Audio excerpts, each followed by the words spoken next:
Hello and welcome to another video on the Viking Gnome Gacha channel. Today, I am going to be giving the Valiant Force 2 newly released global version a review. Now, I have been playing this daily for about a week since launch, and it's been tough, it's been not that rewarding, and I have a lot of thoughts on the game, and at the end I will reveal whether I will be continuing to play this for the long term, or if this is going to be the end. Now, there are some good things to like about this game. For example, the art I think is fairly nice. This doesn't do it that much justice, but if you look at some hero art here, for example, if you look at this art, right, it's not bad. I do think the art here looks fairly nice. The live 2D it's not horrible, you know, it's like a bit standard perhaps, but I think the art generally looks good. I think the models and the art style is pretty decent. They generally do a good job at that. If you check the cam here as well, so we can see the Jenny skin. Let's see, here. Like, look at this skin, right? This skin is pretty nice, you know? Like, the live 2D looks pretty decent. Like a nice pose there, and all the stuff like that. So, in that sense, yeah, the art style I can get behind. I can be pretty happy with how the art looks as a whole. Another positive is that the specific gameplay in this gacha, like how stages are run, I'll put up a clip of that now, can be very appealing to a specific subset of gacha gamers. I suppose more of the Fire Emblem old school sort of chibi, tile-based, turn-based strategy gameplay.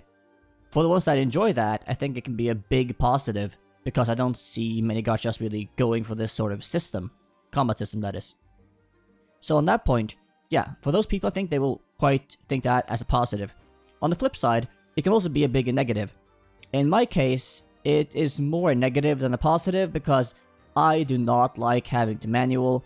I do not like being sort of forced to manual, especially in like campaign stages and stuff like that. Yeah, sure, I don't mind doing manual play for challenging stages or raid or like boss fights or fights that are like specific, or if it's just really good and like I'm really engaged and I'm okay with it. But in this game, not a fan of it, and I don't like how you're forced in some cases to manual, even in early campaign stages. So for me, it's a bust. For some, it might be a boon. Another massively good quality of life and positive about this game, though, is the skip system. If you go here to campaign, for example, like the skip system here, being able to just in 1 second skip run any 3-starred stages and dungeons, etc., is a huge positive. Like, that is such a massively good quality of life that without this, I would have quit the game already. Straight up, straight up. Like, this is such a good quality of life, and I'm so happy they added this in. It really makes the game way easier and faster to go through, especially if you have to burn your daily stamina, which goes into a bad point I'll come into in a second. But yeah, that's a huge quality of life, and it's also no bullshit with skip tickets or other shit you have to farm. You just have the skip functionality. It's there, it's easy. Great. Very happy about that. Kudos. Thumbs up. 10 out of 10. Now, to go on to some of the bad things, let's go straight into the stamina, shall we? So, if you look at the stamina bar here, fully recharged in 8 hours, 40 minutes. When this is at 0, I think it's like 10 hours. 10 hours! So this game forces you to log in every 10 hours to not be stamina capped. I hate that. I absolutely despise that in gacha games or idle games, whatever. Yes, I understand you want players to log in frequently, especially daily, to keep playing the game, to keep them invested, and you want to motivate them to do that by having stamina caps and stuff like that. But even if it's easy to burn your stamina on a gold stage or campaign or whatever, or event stage, even if it's easy to do that, I hate having to log in more than twice a day to burn all my stamina. Like, it's just such an annoying, archaic system, and I don't understand why any gacha game in 2023 still persists on having these sort of systems in place. Like, many people are busy. You know, they have work, they have school, they have God knows what. And making them forced to log in at least twice a day to not stamina cap will be off-putting and will be demanding, right? It's more of a demand than something fun. Like, in games, if you feel like you like, I have to log in today, I have to log in before bed. Yeah, it's just like a couple minutes, but I have to log in now. If I don't, well, I'll cap and I'll feel bad, right? And for me, and I think many other gacha gamers as well, when you stamina cap and you feel like you're losing out on min-maxing your account, that's a really horrible feeling you really dislike. At least that's something I really dislike. So I really don't like that. I mean, I have the same gripe with the Honkai Star Rail to an extent, but at least in Honkai you have 18 hours. That's okay, 18 hours, you can log in around once a day, and it's not that bad. It's still, I would have liked 24 hours or something like that, but 18 hours, acceptable. But here, 10, not good enough. And this is also not scaling. This bar has not moved since level 1, so I don't think there's any way this scales at all. So it is stuck at 10 hours for forever. That is just, again, so annoyed. I'm sorry if I'm ranting, but it's just, triggers me.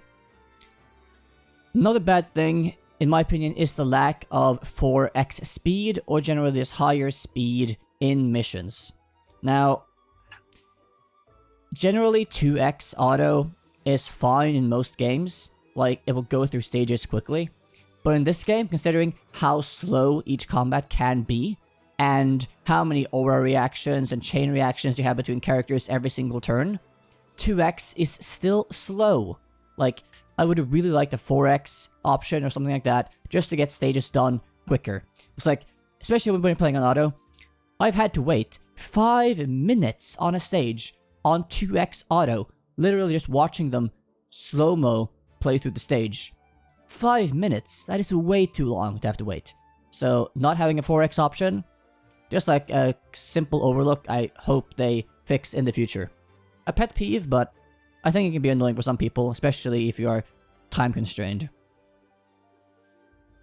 Another negative, though, for some people, again, it is positive on the gameplay here side, is the not necessarily being forced to manual, but in practice being forced to manual on some stages, and having way more of a manual game focus, especially because the AI is retarded, and you cannot expect the AI to run stages very well or optimally. So if you want things done well, you have to manual, or be way overleveled. So it's just like, yeah, for some people that's fine, they like the manual, they like the challenge. For me, not good. Another thing to mention is that, at least a thing that I don't like, and that I don't like gacha games doing in general, is that they launched the global server not as a fresh start, but just launched it in global on a new server. So that means the game isn't starting from scratch, right? It's just continuing on from where the SEA server currently is. So we're not getting the events that came before. We're not really starting from scratch, right? We're just continuing on the current pace and where the story and characters and things are from the SEA version. That I don't like. I like a fresh start when you go to a new region, like when you launch in global or launch in whatever new market. Start the server from scratch, maybe have like some faster pace to catch up to the main server, but don't just tag it on continue with just missing out on so many resources and things over time. At least that's what it feels like. Another negative, as I said, since they just launched the global server and just plop people in, like the Spellfall event I think was halfway done when global launched, so you barely have time to do any of this event before it is ending now in 14 hours. So you have like a week to do this event, but you have to level up and do things as well just to get your account started, so you're not going to be able to do this event almost at all. Which feels bad, because it feels like you're missing an event. And yes, I know you can replay prior events apparently by getting some special event currency you can unlock prior events from, so you're not like missing out potentially, but still, I do not like just continuing on without having like a fresh server start for this global region launch. Another bad potential, in my opinion, is the summon income. I haven't calculated the summon income exactly, but it's not looking that good as far as I can see. Yes, I have like 130, no 140 pulls right now, about. But that's because I've just been grinding campaigns, stuff like that. You can probably get around, you can get around 200 pulls in the first week if you really min-max. I'm at like 140 plus 40, something like at 180. So you can get like around 200 pulls in the first week if you really min-max. So in that sense, that's not bad. That's an okay amount of pulls. But remember, to pity a character, you have to get 200 pulls done if you are unlucky. 200 pulls. And I think these banners like refresh every 2 weeks or something like that. And you're not going to get 200 pulls every 2 weeks. That's just not happening, So that is just not good. Not good at all. So I'm not happy on that front either. As far as I can tell, after you finish the campaign, after you finish the story and finish like all the easy gems and the pull income, I think the pull income is going to be pretty bad. Because you only have, if you look at the quests, right? Sorry, my voice is dying a bit today. If you look at the quests, you don't get any pull income from the daily. Well, you get like half a pull in gems a day. So half a pull, that's like 4 a week. So like under 20 a month. You get 3 pull tickets on the weekly. So that's 12. So let's say we're up to 40 with some other things around the world. And then maybe some events will give you like 20 extra a month. But then we're only talking like 50 to 60, maybe 60 at most in pull income. And you can get some in Battle Pass without paying as well. So, but yeah, let's say 60. I think 60 is like a decent number. If I'm horribly wrong, feel free to correct me in the comment section. But if you go out from 60 or so, income-wise, pull-wise, a month, you'll have to save like 4 months to be able to pity a character if you're unlucky. And that is not good enough in this day and age, I would say. Especially if you pump out a lot of new characters. So, a bit lackluster on that front as well. Now, will I be playing this game moving forward? I mean, no, not really. As I said, this combat system, this setup is not really my kind of jam, personally. The art style is fine, but I don't really like the gameplay. I'm not really invested in the world or the characters. And, to be honest, the game just feels like a pretty standardized gacha, right? You have your PvP, you have your, like, expedition system, you have your, like, fantasy world setting, you have your fantasy waifus. You have this very standard template-y feeling. The world doesn't feel fleshed out, it doesn't feel unique, it doesn't feel like anything special that to draw me in, to make me invested in the story and the gameplay or anything really. So, I will play out the game through today, maybe I'll play for another couple days, but this is going to be a drop for me. And I will be waiting for new gachas to come, as well as of course grinding Honkai, which I am quite enjoying. And of course my standard, like Blue Archive and other games I've been playing for forever. But yeah, this game was not good enough for me. Maybe it is good enough for you. If you think this game sounds like fun after what I've explained to you in this review, then feel free to download it and give it a try. But yeah, for me, it's a drop. And maybe I'll come back to it at a later point if something big happens. But for the foreseeable future, no. I will be doing a summoning video with all my saved up gems and pulls later today after the daily reset, which is like an hour from now. So keep your eyes out for that video. With that being said, I hope you enjoyed this review of Valiant Force 2, which launched on the global server last week.